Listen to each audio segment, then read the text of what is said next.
In case of macrophage bactericidal activity, the NADPH is required for the production of reactive species, reactive oxygen species by the macrophages. So, for showing the bactericidal activity means killing of microorganisms by the macrophages.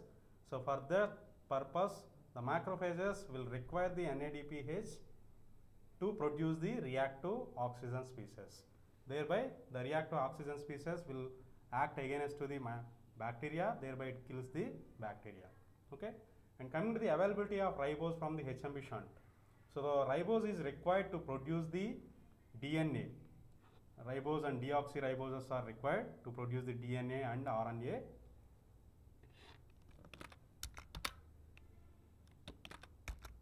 Ribose is also necessary for nucleotide coenzyme synthesis, and there is a reversal of non-oxidative phase. So, then the tissues can make available of the ribose. So, when the non-oxidative phase is reversed, then the ribose is produced or make available by the tissues. Okay. And in case of ATP, so that is the energetics of HMP shunt pathway. So, in this HMP shunt pathway, ATP is neither utilized nor produced by the HMP shunt. Neither utilized nor produced. That means no ATP is utilized or produced during the HMP shunt pathway. So, that means the cells are not utilized the shunt pathway for energy production. And coming to the regulation of HMP shunt pathway. So, the HMP shunt pathway is regulated by the cellular concentration of NADPH. Cellular concentration of NADPH. That means when the concentration of cellular NADPH is increased, then this increased concentration of NADPH will inhibit the entry of glucose 6-phosphate into HMP shunt pathway. So, that means when the increased cellular NADPH is there, then that can inhibit the entry of glucose 6-phosphate into HMP shunt pathway. Okay. And this NADPH is used in various pathways, thereby inhibition is relieved. So, that means when the NADPH is utilized by the different reactions, then the cellular NADPH is decreased, then the inhibition of this HMP shunt will be reversed or relieved.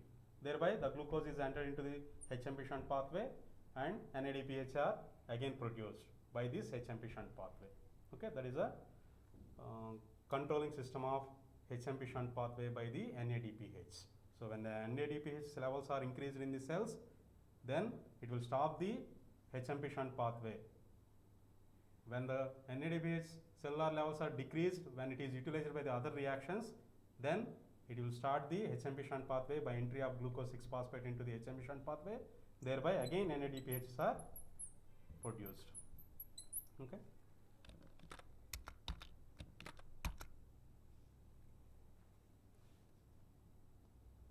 And another way of controlling the HMP shunt pathway is nothing but when there is a high carbohydrate meal is taken, then there is increased insulin and glucagon levels. This will increasing the synthesis of glucose 6-phosphate dehydrogenase. So, when the glucose 6-phosphate dehydrogenase levels are increased, then high concentration of glucose 6-phosphate will be converted to 6-phosphogluconolactone. 6-phospho, that is a rate determining step or rate limiting step in the HMP shunt pathway. Conversion of glucose 6-phosphate to 6-phosphogluconolactone. So, this reaction is catalyzed by the enzyme that is nothing but glucose 6-phosphate dehydrogenase, and this will be synthesized by the action of insulin and glucagon. So, when these insulin glucagon levels are increased, when there is a high carbohydrate meal is taken, then the insulin and glucagon levels are increased, and it will stimulate the synthesis of glucose 6-phosphate dehydrogenase. Thereby, the high level of glucose 6-phosphate will be converted to 6-phosphogluconolactone. Okay.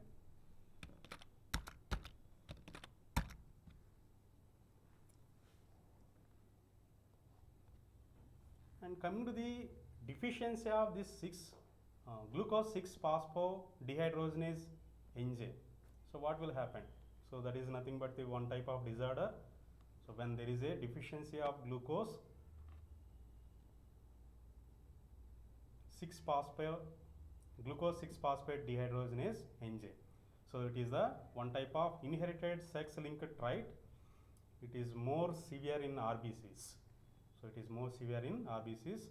So decreased activity of glucose 6-phosphate dehydrogenase impairs the synthesis of NADPH in RBCs. So when the NADPH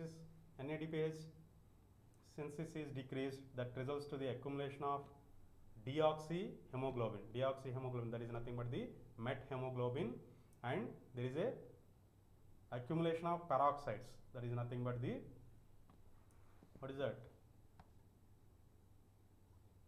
Free radicals. So it will accumulate the deoxyhemoglobin as well as the free radical peroxides and superoxides, okay, in erythrocytes, leading to the hemolysis.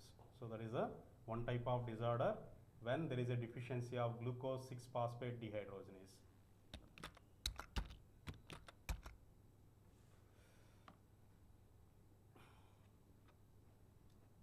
And this deficiency is generally seen in when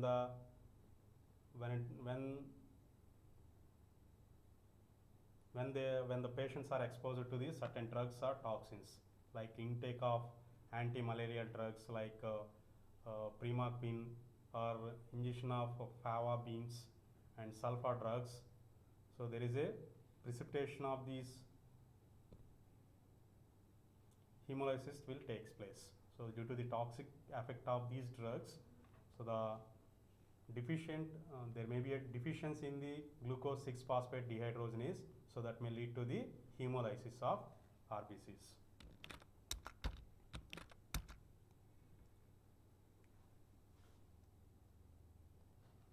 And here there is some relationship between the glucose 6-phosphate dehydrogenase deficiency and malaria.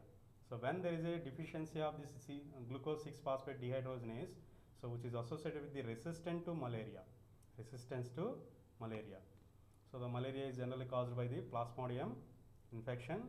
So the parasite requires the reduced glutathione for its survival. Reduced glutathione requirement is required for the survival of parasite. So which will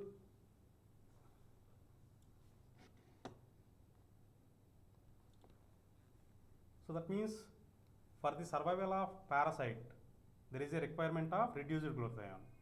So when there is a reduced glutathione is there, the parasite will proliferate and it can produce the malaria. But in case of deficiency of glucose 6-phosphate dehydrogenase, there will be a no production of NADPH. Thereby, the reduced glutathione levels are decreased. So thereby, the parasite will not further survive. So thereby, the resistance to the malaria will produce. Okay. And coming to the methemoglobin, hemoalbumin, and coming to the methemoglobin, methemoglobinemia, this glucose 6-phosphate dehydrogenase deficient persons will shows increased levels of methemoglobin, in their circulation. So that may, so even though in their circulation,